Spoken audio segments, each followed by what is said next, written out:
Hey everyone, welcome to day 4. Today is Thursday. This is our 4th day of our color pencil portraits week. We've used color pencil drawing to try and access a few things that I think are very close to my own sensibility. So let's see how we do today. Okay, let's get started. This is Thursday. This is our 4th day on our ongoing color pencil portrait week. And it's been a couple of rough days, that's putting it lightly.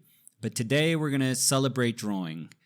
And it's going to be a little bit sad at the beginning, but I promise you that in the end, this is all something that we should be happy about. Now, a couple of days ago, an Instagram friend of mine, Matt Dickey, I'm sorry if I'm pronouncing your name wrong, Matt, wrote to me with some really sad news that he had heard from a really good friend of mine, old friend of mine, Dan Zalkas. Now, Dan and I have been friends since school, since SVA days. I think we met in our freshman year, and we both like comic books, and I think that was enough, you know? Dan has always been a good guy, like a really nice guy, good guy, completely devoted to drawing, old school illustration, just really strong fundamental drawing. And Matt sadly told me that he had heard from Dan that John Paul Leon had passed away. I've mentioned John before, and I don't say this lightly. I really do think that I think he was the best draftsperson in comic books. And in my mind, there was no doubt about it. If you ask me, Mike Mignola is one of the greatest storytellers in comic book history, perhaps the greatest visual storyteller. I don't struggle when I say that. But when I think about, drawing strength, drawing ability, and using that ability to communicate, oh my God, John was the best. And it's weird to say, oh, he's one of the best of all time. But I think he really was. I think he was that good. And I think deep down people knew it. Because comic books are inundated with style. There's a very prevalent style that has to be maintained if you want to sell comic books. And John didn't have that style. John doesn't have this very traditional commercial comic book style. He doesn't. If anything, he looks like an old school illustrator. There's more in common with Alex Toth and Robert Fawcett than with people who currently do comic books. John had this old soul, but old soul in the sense that, he was in tune with what made those amazing illustrators of the past giants. He was able to tap into that. He was that powerful. And I remember stories about Dan, because Dan is the one that introduced me to him when we were very young, when we were in school still, because Dan absolutely loved a couple of the teachers that we had. I'm going to say we had, but I only sat in a couple of Jack Potter's class, and I did take John Ruggieri for a semester. But Dan had a very close relationship with both of them and still has a close relationship with John. And John Ruggieri, he is the source. Jack Potter and John Ruggieri were both teachers of John Paul. And he would go to John Ruggieri's class from time to time. And I remember Dan showing me some of the drawings that John Paul would do. And this was otherworldly. I mean, these were drawings that were so far from the ability that we had at the moment that they just felt completely unattainable. They were done by somebody who was in another league.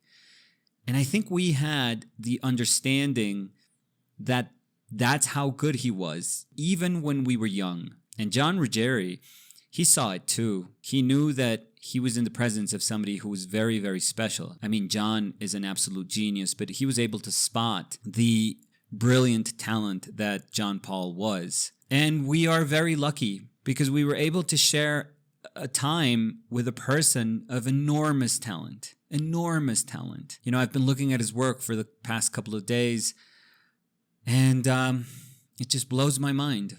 It really does. I mean, the world is such an amazing place where people like John can share their talent with, millions of people around the world. And, the world is also a very shitty place that can take that away from us. But I think we have to take a step back and understand that, John gave us more than enough. I mean, there is such a wealth of knowledge in the work he left behind. If we wanted to learn from his drawings, I mean, it would take lifetimes to gather everything that's amazing within his work. It's tough. It's very tough. And I don't want to say we've been robbed. Instead, I just want to look back and realize how much he left behind for all of us. And the wealth of work he left behind is tremendous. Tremendous. So I think that if you've never given comic books a chance, if you thought that, drawing in comic books is just overly stylized and sexualized and, terribly commercial and it's just a ton of fluff, I think that if you look at John Paul's work, he will change your mind.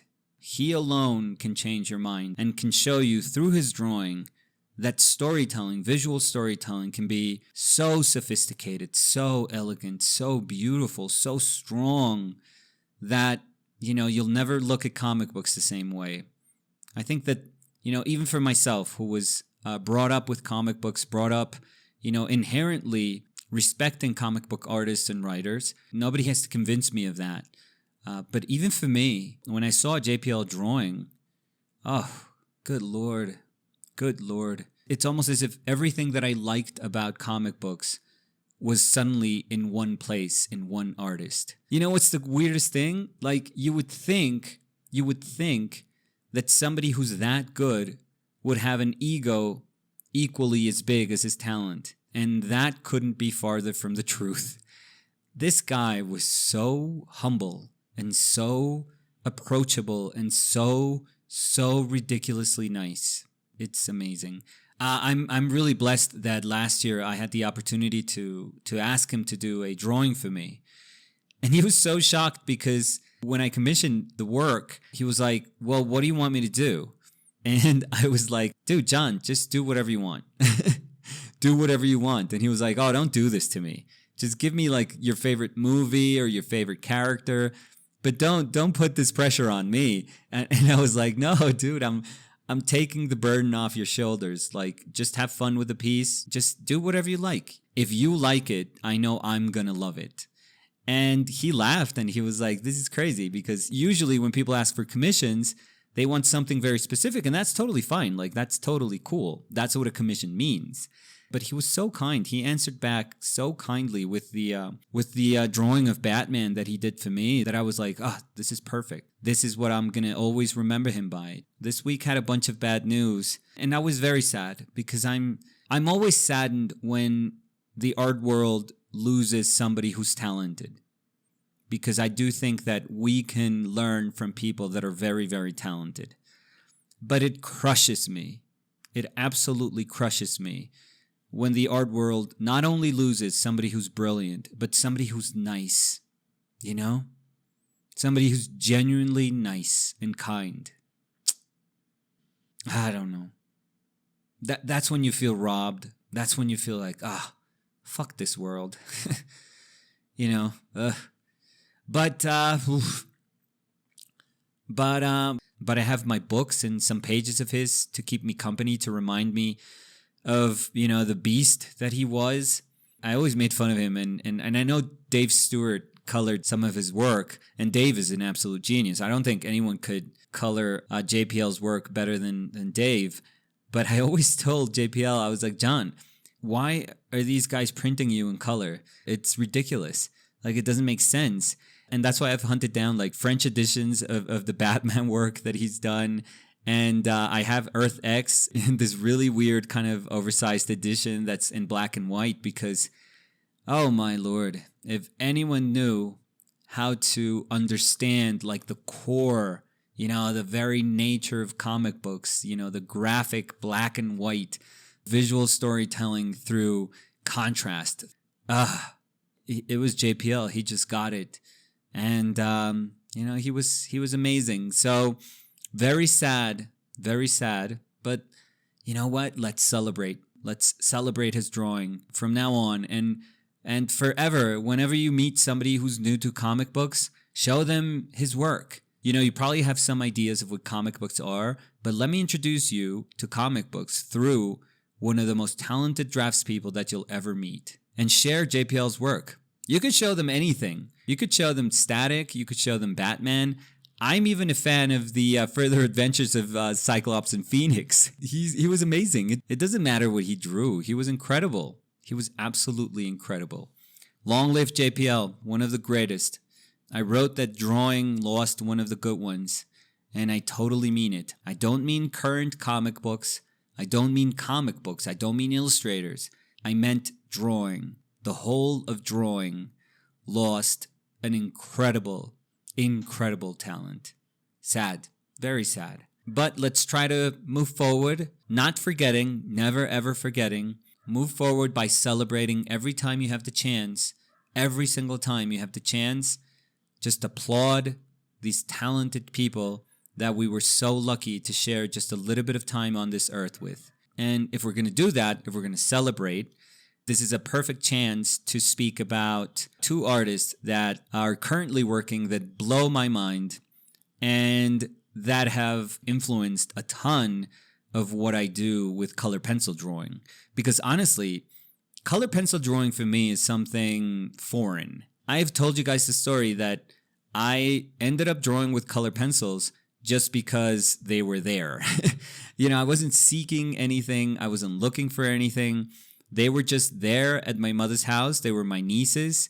And I was like, okay, I'm going to borrow / steal these color pencils to do some drawing rewards. And I ended up loving them. And you guys know that I'm brand agnostic. And I've always tried to tell people that it doesn't matter what you use. Like I've used color pencils that my daughter uses for her school. Like very cheap color pencils, and they're totally fine. If you bought them in a pharmacy, they're fine. If you bought them in an art store, they're fine. So these two artists, and I don't want you guys to get the wrong idea.